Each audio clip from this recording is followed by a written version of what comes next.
ఎంతకాలం కొట్లాడతాం, యుద్ధాలు చేసిన దేశాలు కూడా పెద్దగా సాధించలేదు, కాబట్టి యుద్ధం కంటే చర్చలే మేలు, అందుకోసం మోడీ గారు ఒక మంచి స్టెప్ తీసుకున్నారని మనం చెప్పుకోవచ్చు.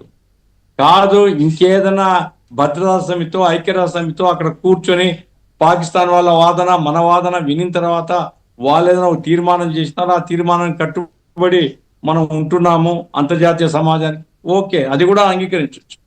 అట్లా కాకుండా ట్రంప్ చెప్పినాడు అనుకుందాం, సీక్రెట్గా చెవిలో చెప్పినాడు, ఫోన్లో చెప్పినాడు, అప్పుడైనా ప్రజలకు పరిస్థితి ఉంది అని చెప్పి ఆ తర్వాత చర్చలు జరిపింటే అదొక పద్ధతి. ఏమీ లేకుండా మనకంటే ముందు ట్రంప్ అనౌన్స్ చేసినాడు, కరెక్ట్ కరెక్ట్, పాకిస్తాను ఇండియా మధ్య నేను సంధి ఏర్పాటు చేసినా యుద్ధం ఉండదు, ఆగిపోతుంది.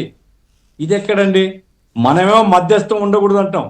కశ్మీర్ సమస్య మీద కానీ ఇంకో సమస్య మీద కానీ ఎవరు మాట్లాడలేదు, మేము వాళ్ళు తప్ప, మాకు వాళ్ళకి తప్ప ఇంకో మధ్యవర్తి జోక్యం ఉండదు, ఉండకూడదు అని మన స్టాండ్. మరి ఇప్పుడు ఎవరు మధ్యస్థం చేసినట్లు? ఇది ప్రజలకు అర్థం కానటువంటి పరిస్థితి ఉంది. ప్రభుత్వం చెప్పాలా, మళ్ళీ పోయినారు, మళ్ళా సైనిక వాళ్ళందరినీ అభినందించిన అవన్నీ తర్వాత రొటీన్ జరిగేటివి. నా పాయింట్ ఏంటంటే ప్రజల విశ్వాసానికి, ప్రజల నమ్మకానికి గాయం జరిగింది.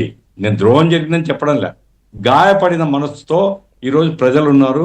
దానికి సమాధానం చెప్పాల్సిన పరిస్థితిలో ఇప్పుడేమంటున్నారు, అబ్బేబే మేము ఆపేయలేదు సింధూరు. ఇప్పుడు ఆ సోదరిమని చెప్పినట్లు సింధూరు ఆపరేషన్ స్టార్ట్ చేసింది టెర్రరిజానికి వ్యతిరేకంగా, ఇట్ ఈస్ గోయింగ్ ఆన్, ఇది జరుగుతూ ఉంది, ఎంతకాలం అని జరగవచ్చు. ఇది కొత్త ఆన్సర్. ఇంకొక ఆన్సర్ ఏమిటి? పాకిస్తాన్ వాడు పోయి ట్రంప్ కాలు పట్టుకున్నాడు మన దెబ్బకు, దాంతో ట్రంప్ కదిలినాడు. ట్రంప్ కదిలిండొచ్చు, ఈడు కాలు పట్టుకుని ఉండొచ్చు, మనమేమైనామని. మనకేమిటి సానుభూతి?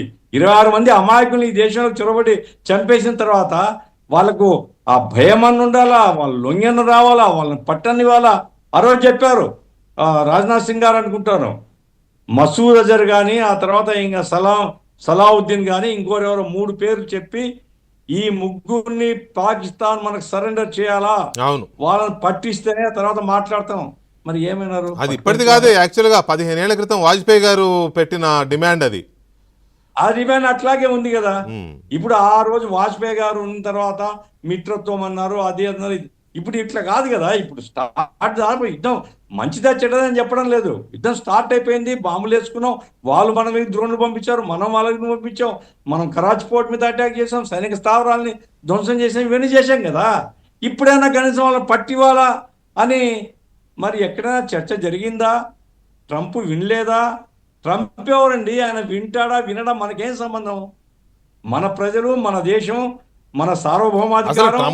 ట్రంప్తో మనం మాట్లాడామనేది కూడా లేదు కదండి.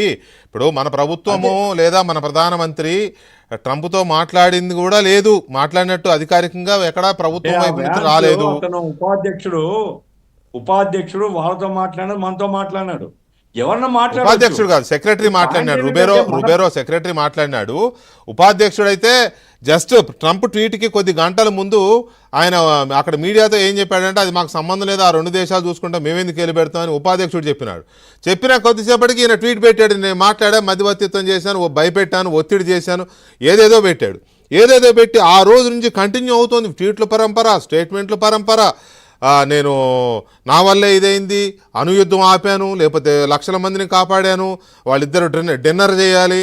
ఇక ఇప్పుడేమో కొత్త కొత్త కుంభకోణాలు బయటకు వస్తూ ఉన్నాయి. ఇది స్కామే. ఇప్పుడు అమెరికా వాణిజ్య ఒప్పందంలో భాగంగా ఇండియాతోనో పాకిస్తాన్తోనో బయలాటరల్ లేకపోతే డిప్లొమాటిక్ లేకపోతే ట్రేడ్ ఒప్పందాలు చేసుకుంటే రైట్, దేశాల మధ్య అది. ఇది ఏకంగా పాకిస్తాన్ కుటుంబం ట్రంప్ కుటుంబం పాకిస్తాన్తో చేసుకున్న ఒక ప్రైవేట్ డీల్ ఇది. ఈ డీల్ని ఇప్పుడు కొత్తగా తెర మీదకి వస్తే ఈ తర్వాత మాట్లాడదాం మనం. ఈ ట్రంప్ చేస్తున్న కామెంట్స్ మీద ఖచ్చితంగా భారతదేశాన్ని పలుచన చేసే విధంగా ఉంటున్నాయి. మన ఇండియా